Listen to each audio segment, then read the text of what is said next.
So we are about to conclude the base evasion and profit shifting action plans recommended by the OECD.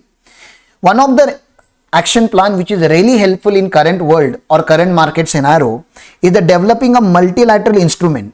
See, bilateral instrument means two countries are talking and they are developing an instrument.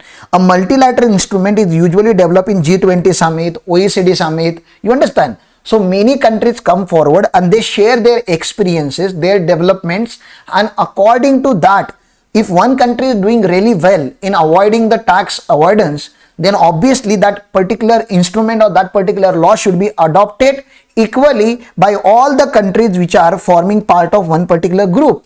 Okay, so this should happen in United Nations Convention, it should happen in OECD Convention, it should happen in G20 Summit.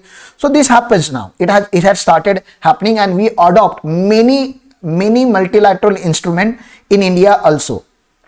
The multilateral instrument helps fight against base erosion and profit shifting by implementing tax treaty related measures developed through the BEPS projects in existing bilateral treaties in a synchronized and in efficient manner.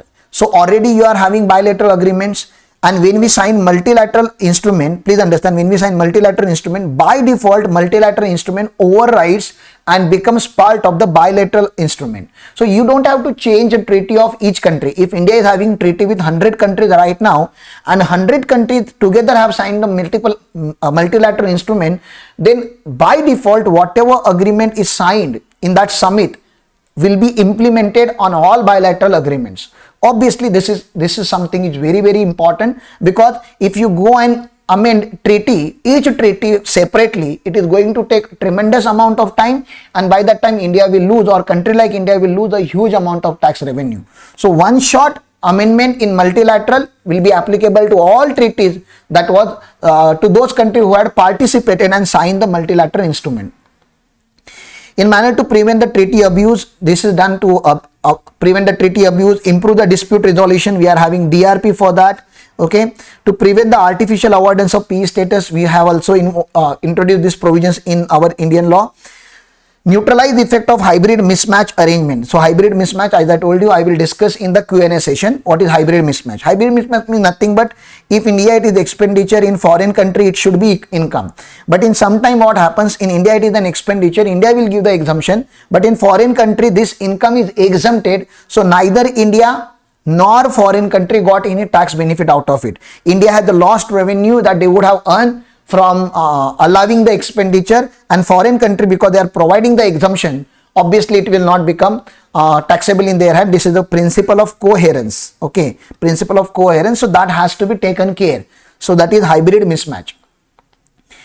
A multilateral instrument is a flexible instrument which modifies tax treaties that are covered tax agreements. The covered tax agreements is an agreement for avoidance of double taxation that is in force between parties to the multilateral instrument, and for which both the parties have made notification that they wish to modify the agreement using the MLI. Obviously all the countries. So if it is India-Sri Lanka treaty, India will also sign the multilateral instrument, and Sri Lanka will also sign multilateral instrument to agree that whatever happens in multilateral instrument will consequently amend their bilateral agreement. Entry into force of multilateral instrument. Multilateral convention to implement tax treaty related measures to prevent the base erosion and profit shifting was signed by India at Paris, France on 7th June 2017. So this is the date when we have signed the multilateral instrument. India had ratified said convention. Said ratified means whatever has happened in MLI, we have ratified that and amended in Indian tax laws, and had deposited the instrument of ratification along with the list of covered tax agreements, reservation notification, India's position under the said convention, depository 25th June 2019. So after signing the agreement, we have come to India, and after we have adopted which agreements we are going to modify, which agreements we are not going to modify, everything we have submitted to G20 summit. Entry into force MLI.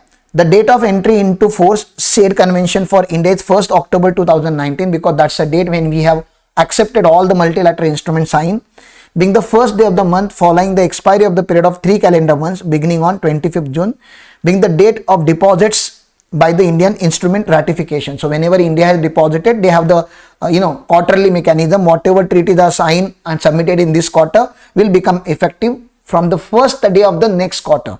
So June, July, April, May, June, then July, August, September. So from the 1st October, this treaty, multilateral instrument, had become effective in India.